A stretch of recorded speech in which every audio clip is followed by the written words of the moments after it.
برقرار نہیں رکھ سکے گی۔ انہوں نے کہا کہ وہ انخلا کے بعد افغان فضائیہ کے زیر استعمال طیاروں کے حوالے سے مدد ختم ہونے کے بعد افغان فضائیہ کے متاثر ہونے کے بارے میں فکر مند ہیں۔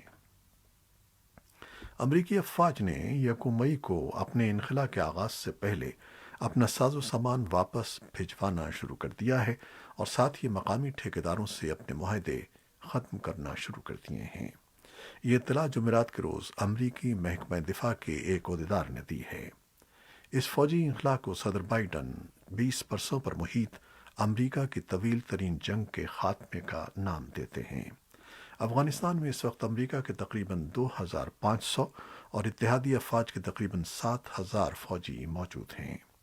ایسے اشارے بھی ملے ہیں کہ انخلا کا عمل 11 ستمبر سے پہلے ہی مکمل ہو جائے گا۔ اس سال 11 ستمبر کو امریکہ پر القاعدہ کے حملے کو 20 برس ہو جائیں گے۔ یہی حملہ افغانستان پر امریکی چڑھائی کا موجب بنا تھا۔ ادھر گزشتہ رات افغانستان کے صوبے زابل میں کابل قندھار شاہراہ پر منی بس اور آئل ٹینکر کی ٹکر کے نتیجے میں کم از کم 14 مسافر ہلاک اور 10 زخمی ہو گئے۔ صوبائی محکمہ صحت کے عہدیداروں کا کہنا ہے کہ 14 لاشوں اور 10 زخمیوں کو جائے حادثہ سے زابل کے صوبائی ہسپتال منتقل کیا گیا ہے۔ امریکہ کے صدر جو بائیڈن نے یہ اعلان کرتے ہوئے کہ امریکہ سال 2030 تک گرین ہاؤس گیسز کی آلودگی میں 50 سے 52% تک کمی کرے گا، کہا ہے کہ دنیا کو عہد کے ایک بڑے بحران پر ہر صورت غالب آنا چاہیے۔ یہ بات انہوں نے موسمیاتی تغیر پر عالمی رہنماؤں کے ورچوئل اجلاس کا افتتاح کرتے ہوئے کہی۔ اجلاس میں دنیا بھر سے 40 ملکوں کے رہنما شرکت کر رہے ہیں۔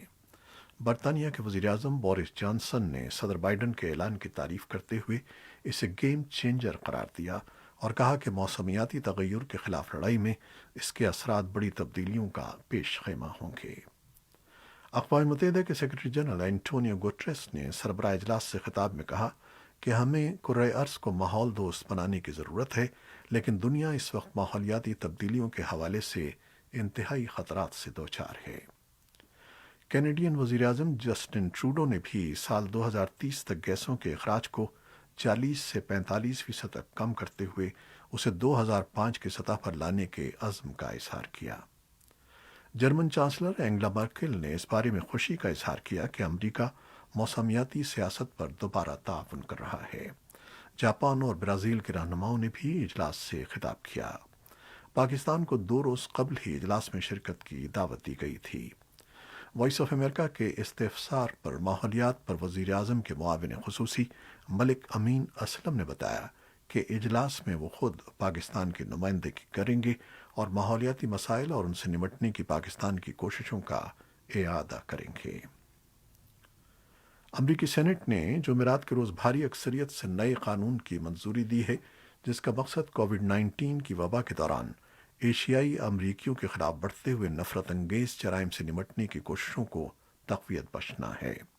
اس بل سے متعلق محکمہ انصاف میں ایک نیا عہدہ متعارف کرایا جائے گا تاکہ کووڈ-19 سے متعلقہ نفرت انگیز جرائم کے جائزے کے ساتھ ساتھ قانون نافذ کرنے والے مقامی اداروں کو ایشیائی امریکیوں کے خلاف نفرت پر مبنی تشدد سے نمٹنے میں مدد فراہم کی جا سکے۔ امریکی عہدیداروں کا کہنا ہے کہ صدر جو بائیڈن پہلی جنگ عظیم میں سلطنت عثمانیہ کی جانب سے آرمینیائی لوگوں کی وسیع پیمانے پر ہلاکتوں کو باقاعدہ نسل کشی قرار دینے کی تیاری کر رہے ہیں۔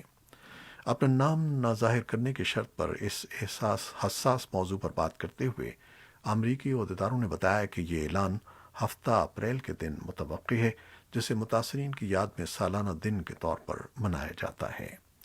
گزشتہ سال اپنی انتخابی مہم کے دوران صدر بائیڈن کا کہنا تھا کہ وہ آرمینیائی نسل کشی سے متعلق قرارداد کی حمایت کریں گے اور عالمی انسانی حقوق کو اپنی اولین ترجیح بنائیں گے۔ شامی حکومت اور شام میں باغیوں کے زیر کنٹرول آخری علاقے میں جمعرات کے روز کووڈ-19 ویکسین کی خوراکوں کی پہلی فراہمی ہوئی ہے۔ یونیسیف، ورلڈ ہیلتھ آرگنائزیشن اور گیوی ویکسین اتحاد نے ایک مشترکہ بیان میں اعلان کیا کہ کہ شام کی حکومت کو آسٹرازینیکا ویکسین کی 2 لاکھ خوراکیں اور شمال مغرب میں حزب اختلاف کے زیر انتظام علاقے میں 53,800 خوراکیں فراہم کی جا رہی ہیں۔ امریکہ انڈونیشیا کی لاپتہ ہونے والی سب میرین کی تلاش کے لیے ایئر بورن ذرائع روانہ کر رہا ہے۔ پینٹاگون کے ترجمان جان کربی نے جمعرات کو بتایا کہ انڈونیشی حکومت کے کہنے پر امریکہ سے ایسے ذرائع روانہ کیے جا رہے ہیں جنہیں فضائی مدد حاصل ہے۔ انہوں نے کہا کہ ہماری نیک خواہشات انڈونیشیا کے سیلرز اور ان کے اہل خانہ کے ساتھ ہیں۔ انڈونیشیا کی بحریہ کے جہاز بھی بالی کے بحری علاقے میں اس سب میرین کی سخت تلاش کر رہے ہیں جو 2 روز پہلے لاپتہ ہو گئی تھی اور جس کے پاس 53 افراد کے عملے کے لیے 1 روز سے بھی کم کی آکسیجن کی سپلائی بچی ہے۔ بدھ کے روز آخری مرتبہ پانی میں جانے کے بعد سے یہ آبدوز لاپتہ ہے اور خدشات ہیں کہ یہ اتنے گہرے پانی میں ڈوب چکی ہے کہ اسے بچانا ممکن نہیں ہے۔ یوکرین کے صدر نے جمعرات کو کہا کہ یوکرین کی سرحد کے قریب روس کی فوج میں کمی ان دونوں پڑوسی ممالک کے مابین کشیدگی کو کم کر رہی ہے، لیکن انہوں نے خبردار کیا کہ ان کے ملک کو چوکس رہنا چاہیے۔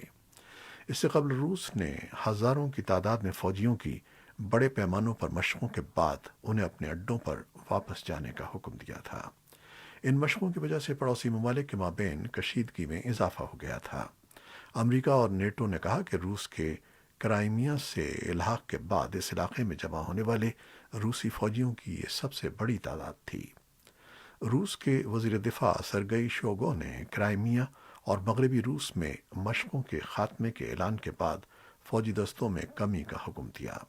شوگو 1 مئی تک فوجیوں کو اپنے اڈوں پر واپس جانے کا حکم دے رہے ہیں اور انہوں نے یہ بھی کہا ہے کہ وہ اس سال کے آخر میں کی جانے والی مزید مشقوں کے لیے اپنے ہتھیار مغربی روس کی سرحد کے قریب چھوڑ دیں۔ فرانس نے کہا ہے کہ اگر روس میں حزب اختلاف کے رہنما الیکسی نوالنی کی موت واقع ہو گئی تو روس اور صدر ولادیمیر پوٹن کو پابندیوں کا سامنا کرنا پڑے گا۔ یہ بات فرانس کے وزیر خارجہ نے جمعرات کے روز ایک ٹیلی ویژن انٹرویو میں کہی۔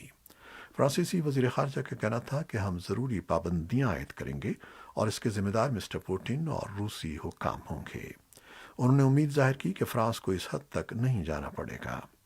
امریکہ کے قومی سلامتی کے مشیر جیک سلیون نے بھی سی این این کے ساتھ اتوار کو گفتگو کرتے ہوئے اسی طرح کے خیالات کا اظہار کیا تھا۔ انہوں نے متنبہ کیا تھا کہ نوالنی کی موت کے نتائج پھوکت نہ ہوں گے، تاہم انہوں نے وضاحت نہیں کی کہ کس طرح کے نتائج کا سامنا روس کو کرنا پڑ سکتا ہے۔ شمالی ایتھوپیا کے خطے ٹیگرے کا تنازعہ 6 ماہ میں داخل ہو گیا ہے۔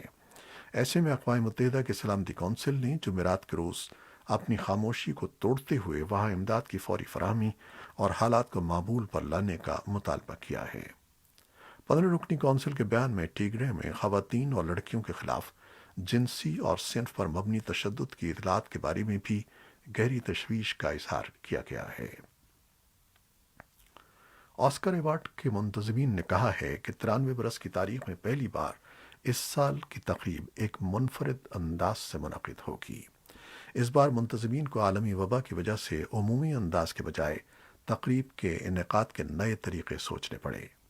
خبر رساں ادارے رائٹرز کے مطابق ماہرین کا کہنا ہے کہ ہالی ووڈ کے سب سے بڑے ایوارڈز کی تقریب میں اس بار سب کی نگاہیں شاید اس بات پر نہ ہوں کہ اہم ترین ایوارڈ کون جیتے گا یا کیا نیٹ فلکس اس بار بھی سب پر بازی لے جائے گا، بلکہ توجہ اس بات پر ہوگی کہ وبا کے دوران آسکر ایوارڈ کے تقریب کے معیار کو کیسے برقرار رکھا جائے۔ اس بار ایوارڈز کی یہ تقریب لاس اینجلیس کے ایک ٹرین اسٹیشن پر منعقد کی جا رہی ہے۔ آسکر ایوارڈز کے منتظمین ابھی تک اس تقریب کے بارے میں مکمل تفاصیل میڈیا کو دینے سے قاصر ہیں۔ یہ تھیں وہ خبریں جو فیس بک لائیو پر ہم نے آپ کے لیے پیش کی۔ ہماری ویب سائٹ اور یوٹیوب پر یہ بلیٹن پوسٹ کر دیا جاتا ہے جسے آپ بعد میں بھی دیکھ سکتے ہیں۔ ہمارے اس بلیٹن کو شیئر کرنا نہ بھولیے گا۔ خالد حمید اجازت چاہتا ہے۔ اللہ حافظ۔